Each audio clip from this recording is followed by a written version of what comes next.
Hi అండి, అందరికీ నమస్తే. నేను మీ Sirisha. Welcome to wonderful women. ఇప్పుడు నేను మీకు కర్రీ పాయింట్ స్టైల్లో ఎంతో టేస్టీగా క్యాబేజ్ 65ని ఎక్కువ ఆయిల్ పీల్చకుండా చాలా టేస్టీగా క్రిస్పీగా వచ్చేటట్లు అలా తయారు చేసి చూపించబోతున్నాను. ఈ విధంగా వీటిని చేసుకున్నారంటే మీకు చాలా బాగా వస్తాయండి ఇవి. అలాగే వీటిని మనం పప్పుచారు, సాంబారు, రసం, పప్పు లాంటివి చేసుకున్నప్పుడు సైడ్ డిష్గా చేసుకుంటే చాలా చాలా బాగుంటాయి. మరి అయితే దీని తయారీ విధానాన్ని ఇప్పుడు చూసేద్దాం. ముందుగా దీనికోసం చిన్న క్యాబేజ్ని తీసుకోండి. ఇది ఇంచుమించుగా 250 నుండి 300 గ్రాముల వరకు ఉంటుంది. దీన్ని శుభ్రంగా కడిగేసిన తర్వాత ఈ క్యాబేజ్ అంతా కూడా చూడండి ఈ విధంగా సన్నగా తరిగి తీసుకోండి. ఇలా తరిగిన క్యాబేజ్ లో కొద్దిగా కూడా వాటర్ లేకుండా చూసుకోండి. వాటర్ ఉన్నట్లయితే మనకి ఏంటంటే పిండి లూజ్ అయిపోతుంది, అప్పుడు ఎక్కువ ఆయిల్ పీల్చేస్తాయి. కాబట్టి వాటర్ని పూర్తిగా వడకట్టేసుకుని ఇవన్నీ కూడా ఇలా పొడిగా వచ్చేటట్లు తీసుకోండి. ఇప్పుడు ఇందులో పిండిని యాడ్ చేసుకోవాలి. అరకప్పు శనగపిండిని వేసుకోండి. తర్వాత పావు కప్పు కార్న్ఫ్లోర్, 1 టేబుల్ స్పూన్ వేసుకోండి.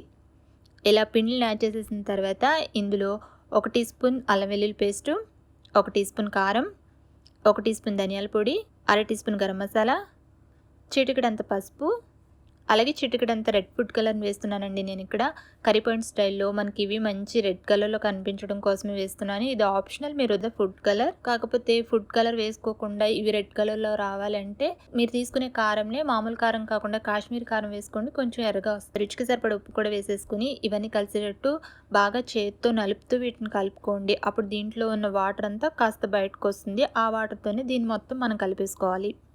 ఇది తడి పొడిగా వచ్చేటట్లు కలుపుకున్న తర్వాత అవసరం అనుకుంటే మాత్రమే ఇందులో 1 లేదా 2 టేబుల్ స్పూన్ వరకు వాటర్ పోసుకుని కలుపుకోవాలి.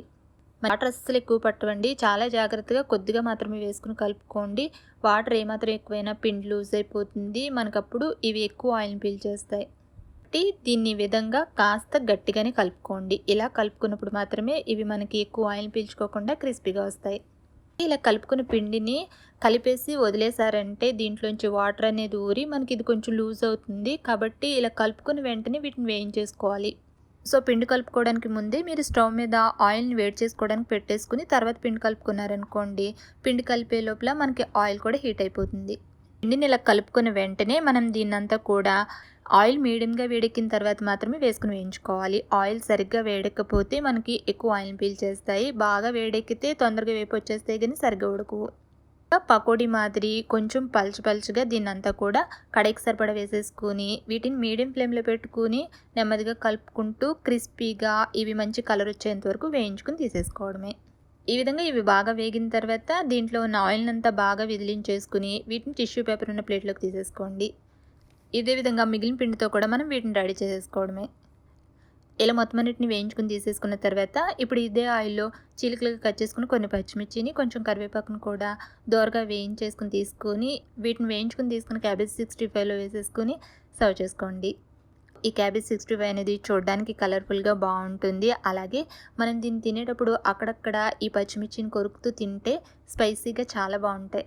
చూసారు కదా, క్యాబేజ్ 65ని కర్రీ పాయింట్ స్టైల్ ఎలా చేసుకోవచ్చో. ఈ విధంగా చేసుకుంటే చాలా బాగా వస్తాయండి, చాలా క్రిస్పీగా వస్తాయి. అలాగే ఇక్కడ చూసారు కదా, టిష్యూ పేపర్కి కూడా ఎక్కువ మనకి ఆయిల్ అవ్వలేదు. మీరు పప్పు కానీ లిక్విడ్ రెసిపీస్ ఏమైనా చేసుకున్నప్పుడు ఈ విధంగా దీన్ని చేసి చూడండి. మరి మీరు కనుక చేస్తే మీకు ఎలా వచ్చింది అనేది నాకు తెలియజేయగలరు. అలాగే వీడియో నచ్చితే లైక్ చేసి షేర్ చేసి మరిన్ని tasty recipes and interesting videos కోసం ఈ ఛానల్ని సబ్స్క్రైబ్ కూడా చేసుకోండి. Thank you for watching.